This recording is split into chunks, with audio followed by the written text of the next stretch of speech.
योगी जी आप भी खाओ, चमके खाओ, अखिलेश तुम भी खाओ, राहुल बेटा खिलाना इन सब लोगों को। नहीं बहन सोनिया जी, आप ये गलत कह रही हो कि जो बन पड़ा वो खिला रही हो। सारा कुछ तो है पका हुआ, सामने रखा हुआ, दूध भी है, छाछ भी है, मट्ठा भी है, आलू की सब्जी भी है, कटहल की सब्जी भी है, रोटी भी है, और इससे अच्छी दावत हमारे लिए क्या होगी? क्यों योगी जी? बस मोदी जी थोड़ा सा शरबत और मिल जाता खाने के बाद, मीठा मीठा तो मजा ही आ जाता। बाकी तो सोनिया जी ने बहुत सारे पकवान बनाए, लेकिन शरबत को कह रहा हूँ अगर हो सके सोनिया जी शरबत और बनवा दीजिए। योगी जी कैसी बात करती हो? राहुल जा केजरीवाल जी की दुकान से थोड़ी सी शक्कर लिया, चीनी लिया मोल, योगी जी के लिए मैं थोड़ा सा शरबत तैयार कर दूं। जा मम्मी जी खा तो लेने दो, खाने के बाद ही तो शरबत पियेंगे ये सब लोग, उसके बाद शरबत ले आऊंगा। योगी जी आप भी बेफालतू की बात करते हो, इतने सारे पकवान बनाए मम्मी जी ने, लेकिन आपको शरबत पीने की पड़ी हुई है। बेटा राहुल इस तरीके की बातें नहीं करते, मेहमान भगवान के समान होता है, मेहमान से इस तरीके की बात नहीं करते। घर पे आए मेहमान को जो खाना पसंद हो वो उसे खिलाना चाहिए। नहीं सोनिया जी मैं तो यूं ही कह रहा था शरबत भी मत बनाओ, बहुत सारे पकवान है आपके, दिल खुश हो गया आपकी बात सुन के। योगी जी जब बहन सोनिया जी शरबत बनाने के लिए कह रही हैं तो बना लेने दीजिए उन्हें, शरबत पीने का तो मन मेरा भी है खाने के बाद। मोदी जी ये कोई बात नहीं हुई, बहन सोनिया जी के पास चाहे बजट हो ना हो शरबत बनाने का, आप शरबत बनवा रहे हो उनसे। अब ये केजरीवाल जी की दुकान से राहुल भैया को शक्कर लेने के लिए भेज रही है, चीनी के बगैर शरबत थोड़ी बन जाएगा। सोनिया जी एक बात बताओ, ऐसे तो मेरा चाय के बाद चाय पीने का मन है तो चाय भी बनवाओगी? अखिलेश बिल्कुल सही कह रहे हो तुम, अगर तुम्हें चाय पीने का मन है तो चाय भी बनाऊंगी मैं। मेरी कुटिया यानी घर जरूर छोटा है लेकिन दिल मेरा बहुत बड़ा है, अगर मैं किसी की दावत करती हूँ तो मन से उसे खाना खिलाती हूँ। बहन सोनिया जी ये योगी जी और अखिलेश तो मजाक कर रहे हैं, आपका यही खाना जो रखा हुआ है यही बहुत अच्छा है, खाते खाते मजा। जी काजे तो कलकत्ता भी होता है, काजे कबूतरी क्यों पढ़ाते हो आप? ये बात मुझे अच्छी नहीं लगती। लालू जी तुम बातें ज्यादा करती हो इसीलिए हमेशा 10 में से -2 नंबर लाती हूँ। तो मोदी जी 10 में से -2 नंबर मिलते तो है मुझे, 10 में से पूरे -10 नंबर तो नहीं मिलते मुझे। इसका मतलब मैं पढ़ने में अच्छा हूँ, लेकिन फिर भी आपने मेरी बात का जवाब नहीं दिया। काजे कबूतरी क्यों होता है, काजे कलकत्ता क्यों नहीं होता? और कब तक हमें इस पेड़ के नीचे बैठाल के पढ़ाते रहोगे? फीस तो पूरी 100 रुपए महीना लेते हो। लालू जी बस कुछ दिन का इंतजार करो, लोन के लिए एप्लीकेशन डाल दी है मैंने, लोन पास होते ही एक छोटा सा कमरा बना लूंगा, उसी में तुम लोगों को पढ़ाया करूंगा। मोदी जी कमरा तो बनाना ही पड़ेगा, कल बारिश आ गई थी, पूरा दिन आप हमें बारिश में ही पढ़ाते रहे और आप ब्लैक बोर्ड पे लिखते कुछ थे, बारिश में भीग के बन कुछ जाता था। इसीलिए एक बिल्डिंग बनवा लो, उसी में हमें पढ़ाया करना, यहाँ नीचे पेड़ के नीचे बैठकर पढ़ने में मजा नहीं आता। राहुल तुम्हें मजा नहीं आता, मुझे तो इस नीम के पेड़ के नीचे बैठने में और इसके नीचे बैठकर पढ़ने में बड़ा मजा आता है। और लालू जी तुम कह रहे थे अभी के 100 रुपए महीना फीस देती हो, अरे तुमने साल भर के पूरे 100 रुपए जमा किए, तुम तो 10 रुपए महीना से भी कम फीस देती हो। 10 रुपए महीना फीस देती हो और बिल्डिंग में पढ़ने की बात करती हो। ये एक गरीब स्कूल है और इसमें पढ़ने वाले भी सब लोग गरीब हैं, तो इसी तरीके से पढ़ते रहो जैसे बैठ के पढ़ रहे हो। लेकिन मोदी जी अभी तो आप कह रहे थे कि लोन के लिए मैंने एप्लीकेशन डाली है, लोन पास होने वाला है। अरे वो तो मैं मजाक कर रहा था, तुम्हारा दिल रखने के लिए यही पेड़ के नीचे पढ़ते रहोगे तुम हमेशा। पता नहीं आज अखिलेश पढ़ने के लिए क्यों नहीं आया? अरे अखिलेश आ गया। अखिलेश इतनी लेट कैसे आए हो पढ़ने के लिए? मोदी जी अगर मैं जल्दी आ जाता तो जल्दी भी ऐसी कौन सी चीज आप मुझे पढ़ा देते?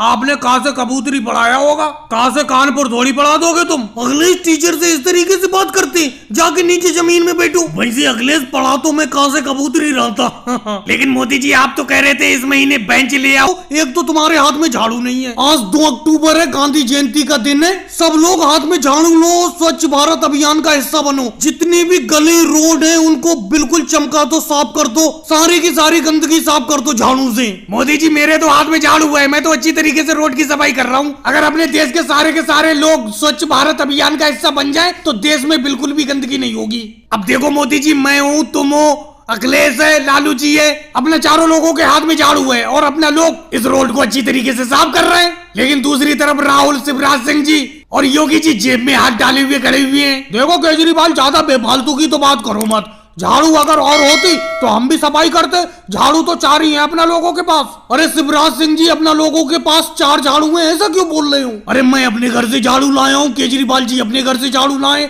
अखिलेश अपने घर से झाड़ू लाया है, जबकि लालू जी अपने घर से झाड़ू लाए। तुम अपने घर से झाड़ू लेके क्यों नहीं आए? ना राहुल अपने घर से झाड़ू लाया है। मोदी जी मैं तो झाड़ू लाना भूल गया। थोड़ी दूर आप इस रोड को साफ कर लो, फिर मैं आपकी झाड़ू लेके मैं भी इस स्वच्छ भारत अभियान का हिस्सा बनूंगा। अगर मेरे हाथ में झाड़ू होती तो मैं अभी आपके साथ ही साथ इस रोड को साफ करता। राहुल बहाने बनाना तो कोई आपसे सीखे। अरे घर से झाड़ू लेके क्यों नहीं आए तुम? हम भी तो घर से झाड़ू लेके आए हैं। अगर ये देश साफ होगा तो गंदगी नहीं होगी, गंदगी नहीं होगी तो किसी तरीके की बीमारी भी नहीं होगी। तो अपने देश के हर देशवासी का यही फर्ज बनता है कि अपनी गली रोड रास्ते को बिल्कुल साफ कर दो, चमका दो। जी मैं तो नई झाड़ू खरीदने के लिए जा रहा हूँ, मैं आपकी बातें नहीं सुन पा रहा हूँ। अरे मैं भी स्वच्छ भारत अभियान का हिस्सा बनने के लिए आया था, लेकिन हाँ ये बात है मैं घर से झाड़ू लाना भूल गया था। मैंने भी राहुल की तरह सोचा था, मैंने सोचा था किसी दूसरे की झाड़ू ले लूंगा, मैं भी सफाई करूंगा। लेकिन योगी जी एक बात बताओ, कोई सफाई करते हुए आपको अपनी झाड़ू क्यों देगा?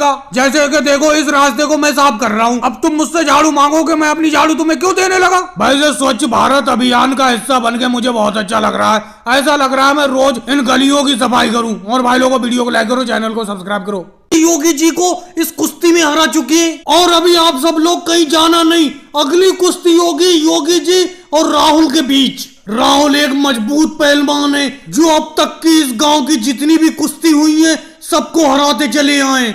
अब उनका मुकाबला होगा योगी जी के साथ, इंतजार कीजिए थोड़ी देर का। अरे योगी जी गांव के पब्लिक से इनाम के लिए तो बात करिए, पहलवान की जीत के बाद तो कोई पैसे देने के लिए आ ही नहीं रहा। कैसे इस गांव के लोग हैं? अरे पहलवान का मनोबल तो तभी बढ़ता है जब उसे इनाम के पैसे मिलते हैं। अरे योगी जी गांव के लोग अभी थोड़ी इनाम देंगे तुमको, अभी तो तुम्हारी एक कुश्ती और होना बाकी है राहुल जी से। अगर तुम राहुल जी को हरा देती हो तो तुमको इनाम मिलेगा, लेकिन मुझे लगता नहीं है तुम राहुल जी को हरा पाओगे, क्योंकि राहुल जी बहुत मजबूत पहलवान है। इस आखिरी कुश्ती में जो जीतेगा उसे बहुत बड़ा इनाम मिलेगा। योगी जी अभी से इनाम करने लगे?